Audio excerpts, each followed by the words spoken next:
नमस्कार, जय हिंद साथियों। एक बार फिर से स्वागत है इस चैनल के एक नए वीडियो में। ये वीडियो अभी काउंसलिंग जो हो रही है सक्षमता परीक्षा की, इससे थोड़ा हट के है। अभी काउंसलिंग स्टार्ट हो चुकी है, सभी लोग अपने अपने काउंसलिंग करवाए हैं, लेकिन अभी भी बहुत ऐसे शिक्षक हैं जिन्होंने कमेंट किया है, जिनको अभी भी डाउट है कि उन्हें राज्यकर्मी बनना चाहिए या फिर नियोजित बनकर आना चाहिए। तो ये नुकसान है। कौन ऐसे शिक्षक है जिनको ज्वाइन करना चाहिए या नहीं करना चाहिए, इन सारे डाउट को इस वीडियो में हम पूरा करने वाले हैं। वीडियो लंबी हो सकती है क्योंकि आपको पता है कि जब पूरी चीजों को आपको समझना पड़ेगा, थोड़ा वीडियो का लेंथ लंबा हो जाएगा। तो जब तक आप वीडियो पूरी नहीं देखिएगा तो आपके पास जो है डाउट भरपूर रहेगा, इसकी वजह से आप कमेंट करिएगा। तो बहुत सारे ऐसे कमेंट ऐसे होते हैं जिसका सॉल्यूशन उस वीडियो में ऑलरेडी दिया होता है, लेकिन फिर भी वो वीडियो नहीं देखने की वजह से उनको ये डाउट होता है। तो प्लीज वीडियो को अंतिम तक वॉच जरूर करिएगा। ये वीडियो काफी इंपॉर्टेंट होने वाला है आपके राज्यकर्मी बनने से पहले, ठीक है। और काउंसलिंग बहुत सारे लोग करवा लिए। बहुत सारे लोगों को ये भी डाउट है कि अगर हमें राज्यकर्मी नहीं बनने का इच्छा है तो क्या हमें काउंसलिंग कराना होगा या नहीं होगा, ठीक है। तो इन सारे सवालों का जवाब इस वीडियो में मिलने वाला है। और प्लीज आप लोग जो है लाइक और सब्सक्राइब करना नहीं भूलिएगा। लाइक और सब्सक्राइब में आप लोग बहुत कंजूसी करते हैं। वीडियो 20,000 से ऊपर लोग देखते हैं, लेकिन लाइक और सब्सक्राइब जो है 100-200 होता है। तो इसका भी ध्यान रखिएगा, ताकि आप अगर लाइक और सब्सक्राइब करेंगे तो इससे हमें भी मोटिवेशन मिलेगा, ताकि काम करने के लिए, और यूट्यूब को भी लगेगा कि वीडियो हेल्पफुल है, तो वो और भी लोगों के पास भेजेंगे और उनको उनके लिए भी वो फायदेमंद होगा। चलिए बिना किसी देरी के हम शुरू कर दे इस वीडियो को। देखिए, राज्यकर्मी बनना, चूंकि आपको पता है कि राज्यकर्मी यानी अब आपका जो शिक्षक संवर्ग होगा राज्यकर्मी बनने के बाद, वो एक्सक्लूसिव शिक्षक आप कहलाएंगे, यानी विशेष शिक्षक कैटेगरी में आ जाएंगे, ठीक है। अब इनके कई जो है ये क्या बोलते हैं लाभ है, और बहुत सारे नुकसान भी हैं। अब नुकसान किन के लिए हैं, लाभ किन के लिए हैं, ठीक है। तो राज्यकर्मी बनने के लिए अभी आपको काउंसलिंग की प्रक्रिया चल रही है।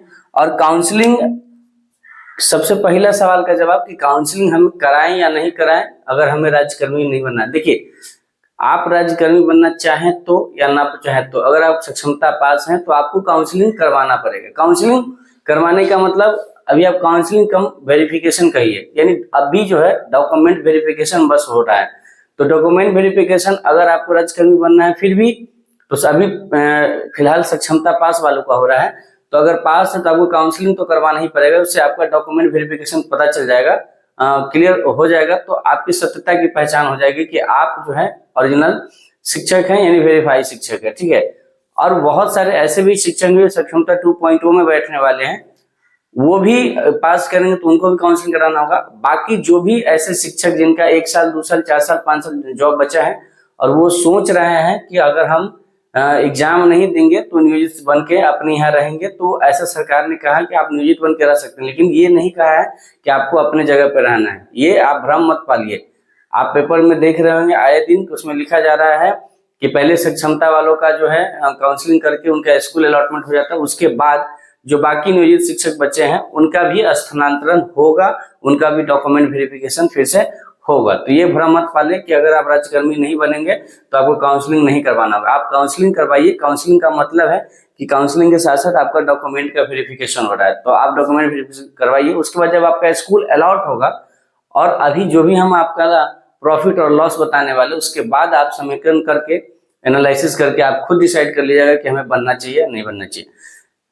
अब देखिए, राज्यकर्मी के बाद, तो राज्यकर्मी बनने का मतलब होना है, इसमें जो है सरकार क्या बेनिफिट आपको दे रही है। इसमें बोल रहे हैं कि पुराने शिक्षकों को पे प्रोटेक्शन से दिया जा रहा है, पे प्रोटेक्शन, यानी इसको आप बोलते हैं वेतन संरक्षण। सिर्फ आपके वेतन की रक्षा की जा रही है, यानी जो भी आपका वेतन अभी बन रहा है जिस भी बेसिक पे, या तो उस बेसिक पे के इक्विवेलेंट आपका बेसिक पे बनेगा, या उससे थोड़ा ज्यादा वाला कैटेगरी जिस भी इंडेक्स में होगा वो बनेगा। तो सिर्फ वेतन संरक्षण यहाँ हो रहा है।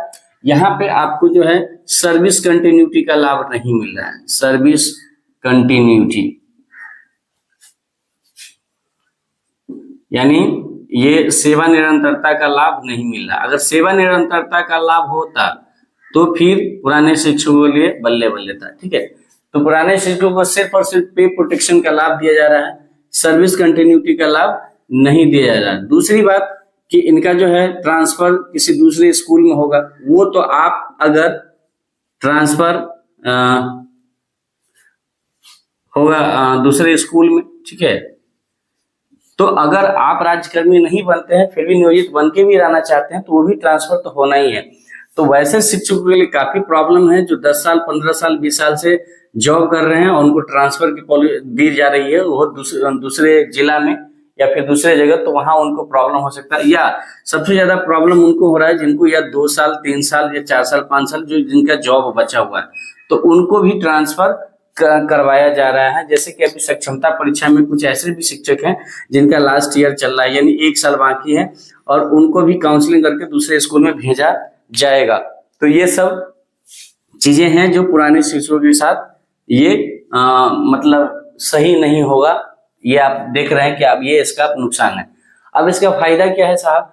तो फायदा आपका एक ही चीज का है कि अगर वो भी एनपीएस की बात कहीं नहीं गई है, एनपीएस अगर आपको एनपीएस का लाभ सरकार देती है तो एनपीएस में एक आपका अच्छा हेल्दी अमाउंट जो है जमा होगा।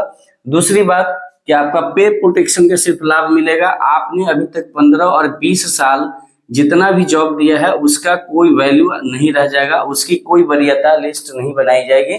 यानी इसमें आपके एक्सपीरियंस का कोई भी, जैसे मान लीजिए कि अभी हमसे पहले बीपीएससी शिक्षक गए हैं और उनका जुलाई में जो है एक इंक्रीमेंट लग जाएगा, तो इसके बाद अगर हम लोग भी जाते हैं सक्षमता के बाद राज्यकर्मी बनकर तो इनसे जूनियर ही होंगे। और सेम आपके साथ भी होगा कि आप अगर 15-20 साल के बाद भी जा रहे हैं तो इनसे आप जूनियर ही कहे जाएंगे, ठीक है। तो ये कुछ है जो नुकसान है। अभी मैं आपको पूरा जो है प्रैक्टिकल करके दिखाता हूँ। पे प्रोटेक्शन आपको पता चल गया। इसमें सबसे ज्यादा जो प्रॉफिट है वो किनको है? तो जो नए शिक्षक, जो 2022 वाले शिक्षक हैं, 2022 वाले जो शिक्षक हैं, है ना, जिनका बेसिक पे अभी जो है फिक्सेशन करने के बाद 2 साल कंप्लीट होने के बाद 21,940 हो रहा है, ठीक है। 1 to 5 का बता रहा हूं मैं, 1 to 5 का, ठीक है। अब ये 2022 वाले का क्या हो जाएगा? अगर स्टार्टिंग होगा, जैसे ही ये राज्यकर्मी होगा तो इनका जो बेसिक पे हो जाएगा वो सीधा हो जाएगा कितना? 25,000 रुपया, ठीक है। अब मैं एक आपको करके दिखाता हूं आपके सामने एग्जांपल। सपोज करिए ये 2022 वाले शिक्षक हैं जिनका जो है अभी बेसिक पे बन रहा है 21,940 रुपया, वो फरवरी के बाद 2 साल बाद होने के बाद। एक उसी तरीके से एक और शिक्षक लेते हैं जिनकी बहाली हुई है 2006-07 में, जैसे हमारे यहाँ स्कूल में है, जिनका अभी बेसिक पे बन रहा है, अभी बन रहा है बेसिक पे 28,860 रुपया। तो 28,860 वाले का बेसिक पे क्या हो जाएगा जब वो राज्यकर्मी हो जाएंगे? तो मैं अभी आपको बताता हूं अपने सामने कि जब वो 1 to 5 के शिक्षक जब 28,860 वाले हैं, वो राज्यकर्मी बनने के बाद उनका किस कैटेगरी में हो जाएगा? तो छठे इंडेक्स में 28,980 वाले कैटेगरी में आ जाएंगे। अब इनका बेसिक पे क्या हो जाएगा? बेसिक पे 28,980 रुपया, ये इनका बेसिक पे हो जाएगा, ठीक है। और ये जो था इनका, ये 28,880 60 ये पहले वाला था, ठीक है। अब यहाँ से कैलकुलेट करिएगा। डीए जो है आपका 50% हो गया है, ठीक है, तो ये हो जाएगा 12,500 रुपया। यहाँ पर डीए 50% अगर करेंगे तो हाफ हो जाएगा कितना? 1449, ये इतना हो जाएगा। फिर इसके बाद एचआरए अगर ग्रामीण क्षेत्र में तो 5% हो गया है, तो 5% अगर 10% गिरेंगे 2500 तो 1250 इसका क्या हो जाएगा? एचआरए हो जाएगा। यहाँ पे एचआरए अगर निकालेंगे 5% के आधार पे, ग्रामीण क्षेत्र में शहर में अलग अलग है, तो 5% कितना हो जाएगा? 10% हो जाएगा, 10 रुपया जो है इसका एचआरए हो जाएगा, ठीक है। यानी इतना हो जाएगा 2898। तो इसको आप इसे मानिए कि 1449 रुपया जिनका होगा एचआरए हो जाएगा। मेडिकल का यहाँ चार्ज होता है, यहाँ भी मेडिकल सबका फिक्स होता है 1000। यहाँ भी आपको मेडिकल जो मिलेगा वो 1000 रुपया मिलेगा, ठीक है। अब इन सबको जब ग्रोस सैलरी के रूप में इसको कैलकुलेट करिएगा, ठीक है, तो यहाँ पर कैलकुलेट करेंगे आप ग्रोस सैलरी आपका, ये अमाउंट आपको अभी तक मिलेगा नहीं अकाउंट में, ये ग्रोस सैलरी होता है सारे लाभ को लेकर, ठीक है। इसके बाद ये 5 हो गया, ये 5 और 2 7 हो गया, उसके बाद 5 2 7 8, 1 9 हो गया और 3, यानी 39,750 रुपया इनका क्या बन गया? ग्रोस सैलरी बन गया, ठीक है। अब यहाँ पे ग्रोस सैलरी देखेंगे, ग्रोस सैलरी अभी आपको खुद यहाँ पर दिखेगा अंतर कि अभी इन शिक्षकों जिनका 28,860 हो, इनका वेतन अप्रोक्स आपका मिल रहा है 42,194 या 95 इस टाइप का अभी इनका क्रेडिट होता है इनके अकाउंट में। और अभी इनका देखिएगा कैलकुलेट करने के बाद, और इनका अभी जो है कैलकुलेट करने के बाद आप देखिएगा कि क्या होता है। तो ये करेंगे तो 9 हो जाएगा, ऐड करेंगे तो 8 4 12 9 21, हाथ में 2 हो जाएगा, 11 4 15 4 19 के 9 हाथ में 1 हो जाएगा, 9 4 13 2 15 का 5 हाथ में 1 3 1 4, यानी 45,919 रुपया ग्रोस सैलरी बन गया। ठीक है, तो अब अभी तक क्या होता था कि 1800 रुपया ईपीएफ के रूप में करता था, और यहाँ से भी 1800 रुपया करता था, तो अप्रोक्स वही 42-43 हजार के आसपास आता था।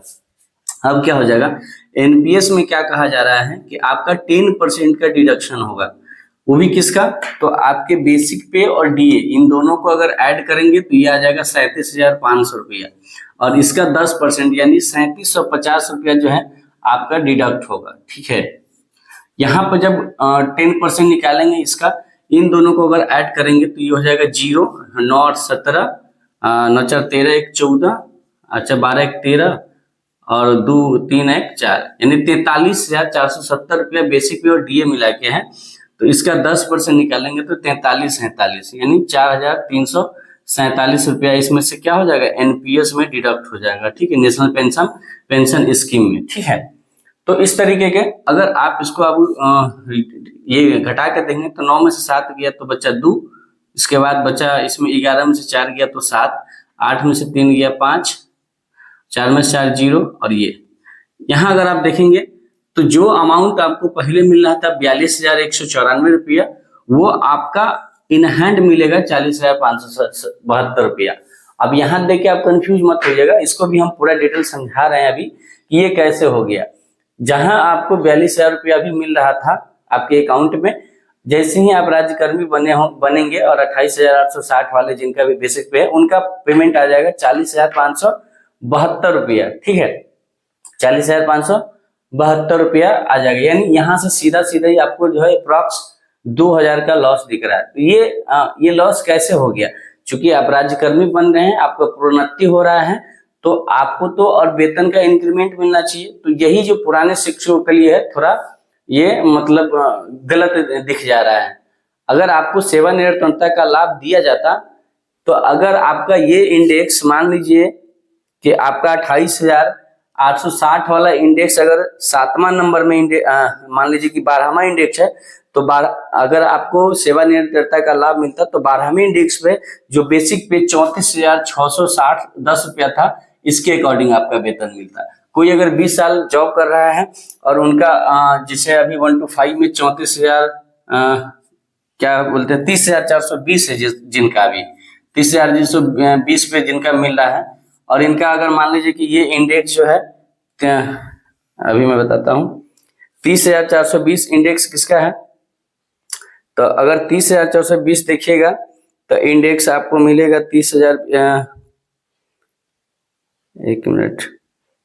30,420 का जो इंडेक्स आप देखिएगा तो वो आपका अंतिम इंडेक्स है जो नियोजित शिक्षक थे। तो अगर इनका अंतिम इंडेक्स देखेंगे 18वां इंडेक्स, तो वो है आपका 20वां इंडेक्स है, वो 43,830 होता। तो ये बेसिक पे ये था, और बेसिक पे अब मिलता आपको 43,830 यदि आपको सेवानिवृत्तता का लाभ दिया जाता। जैसे कि अगर मान लिया जाए कि अगर सेवानिवृत्तता का लाभ हम लोग को भी दिया जाता है, ये 2022 वाले शिक्षकों का, तो इनका 2 साल कंप्लीट है, यानी तीसरे इंडेक्स में ये जाता, तो तीसरे इंडेक्स में इनका बेसिक हो जाता 26,250 रुपया। तो इसके अकॉर्डिंग मिलता, ना कि 25,000 के अकॉर्डिंग। चूंकि आपको इस फिटमेंट मैट्रिक्स टेबल में दिया गया है कि एंट्री पे इस 1 to 5 का 25,000 है, तो मिनिमम जो है जैसे ही राज्यकर्मी बनेंगे तो मिनिमम 25,000 रुपया मिलेगा, है ना। जिनका बेसिक पे 25,000 से कम है अभी, तो 25,000 से कम वाले बेसिक पे 21,940 आता है। तो इसलिए नए शिक्षक का जो 2022 में है उनका बेसिक पे इस पे बनेगा। अब इनका जब घटा के आप देखेंगे तो ये 0 हो गया, 5 में से 5 0 गया, 7 में से 7 0, 9 में से 3 गया, 6 और ये 3, यानी 36,000 रुपए के आसपास इनका जो है अमाउंट बनेगा नए शिक्षकों का। लेकिन अभी जो अमाउंट 21,940 रुपए बन रहा था वो अप्रोक्स 32,000 समथिंग का अमाउंट बन रहा था। आप कैलकुलेट करके देख लेंगे तो 21,940 रुपए। तो यहाँ तो 2 साल कंप्लीट होने के बाद जो फिक्सेशन होता है तो उससे भी अच्छा अमाउंट यहाँ बन रहा है। तो आप देखेंगे तो नए शिक्षकों को काफी प्रॉफिट है। और नया शिक्षक क्या है, 2 साल पहले आया है, उनका बहुत सारे ऐसे शिक्षक हैं जो जिनका भी मतलब लीजिए घर परिवार नहीं, मतलब जो शादीशुदा नहीं है, वो कहीं भी अपने आप को एडजस्ट कर पाएंगे। उनको तो किसी भी मतलब कोने में भेज दिया जाएगा तो वो एडजस्ट कर पाएंगे। लेकिन वैसे शिक्षक जो 15-20 सालों से एक ही जगह जॉब कर रहे हैं, वहां पर अपना परिवार बसा लिए हैं, साम्राज्य बसा लिए हैं, वहां से उनको दूसरी जगह ट्रांसफर करने में बहुत सारी कठिनाइयों का सामना करना पड़ सकता है। तो सबसे पहली बात तो आपको ट्रांसफर देना ही देना है। जो नियोजित बन के भी रहना चाहते हैं उनका भी ट्रांसफर फिक्स है, ठीक है। तो ये चीज आप दिमाग में बिठा लीजिएगा। बाकी आप लोग खुद होशियार है, समझदार है, आप खुद अपना डिसीजन ले पाइएगा। क्योंकि मुझे ये वीडियो इसलिए बनाना पड़ रहा है कि कई लोग कमेंट में ये बता रहे थे कि हमें ज्वाइन करना चाहिए कि नहीं करना चाहिए नियोजित शिक्षक, ये राज्यक्रमी वाला विशेष शिक्षक। तो आई होप कि आपको समझ में आ गया होगा। तो अब यहाँ पे ये आपका सवाल आएगा कि भाई साहब ये कैसे घट गया। तो आप याद करिए कि अभी आपका जो ईपीएफ था, ईपीएफ है ना, ईपीएफ में आपका अभी मात्र 1800 रुपया अमाउंट कटता था, ठीक है। और यहाँ पर आप देखेंगे तो 43,047 रुपया कट रहा है। अप्रॉक्स इसका डबल से ज्यादा कट रहा है, यानी 2500 रुपया एक्स्ट्रा कट रहा है। तो एनपीएस में, नेशनल पेंशन स्कीम में आपका पैसा ज्यादा जा रहा है, इस वजह से आपका अमाउंट जो है डिक्रीज हो रहा है। लेकिन आपका अमाउंट जो है अभी अगर देखेंगे तो यहाँ 42,194 बन रहा था, तो यहाँ 43 एक मिनट ये अच्छा यहाँ आपका 45,919 रुपया बन रहा था। अमाउंट तो स्वाभाविक है कि इनसे ज्यादा बन रहा है, मतलब आपका जो पे प्रोटेक्शन का लाभ दिया है वेतन संरक्षक का वो घट नहीं रहा है। जो पेमेंट पहले बना था उससे ज्यादा तो बन रहा है, लेकिन एनपीएस में ज्यादा कटौती होने की वजह से आपका जो इन हैंड सैलरी आएगा अकाउंट में आपका वो कम आएगा। इन चीजों को आप समझ लीजिए। बहुत सारे लोग इस पे भी कमेंट करेंगे कि 18 साल 20 साल जॉब किया उसका क्या, उसका कुछ नहीं होने वाला है, उनका कुछ उससे कोई मतलब नहीं है सरकार को, ठीक है। आप एक तरीके से समझिए तो आप फ्रेश बहाली में जा रहे हैं। बट यही है कि आपने जितना दिन सेवा दिया उससे वेतन आपका कम नहीं किया जा रहा है, ओनली वेतन संरक्षण का लाभ दिया जा रहा है, ठीक है। अगर वेतन संरक्षण के साथ साथ सेवानिवृत्ति का लाभ दिया जाता तो आपका वेतन ये इस पे बनता, 43,830 पे बनता, किसी का 36,000 पे बनता, ठीक है। ये 28,000 पे नहीं बनता, समझ रहे हैं। तो आप खुद होशियार है। अब यहाँ पे देखेंगे यहाँ भी 36,000 रुपये बनेगा, 32 तो यहाँ ऑलरेडी भी ज्यादा है, ठीक है।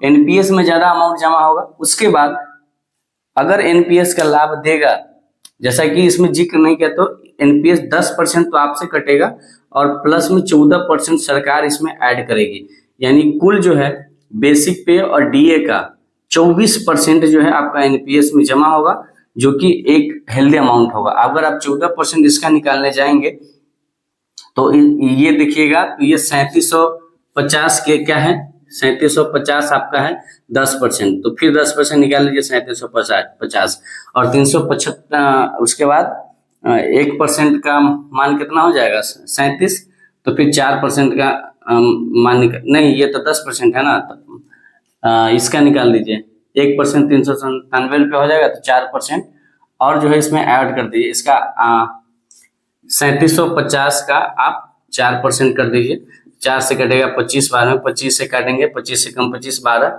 ये कितना हो गया 4%, 37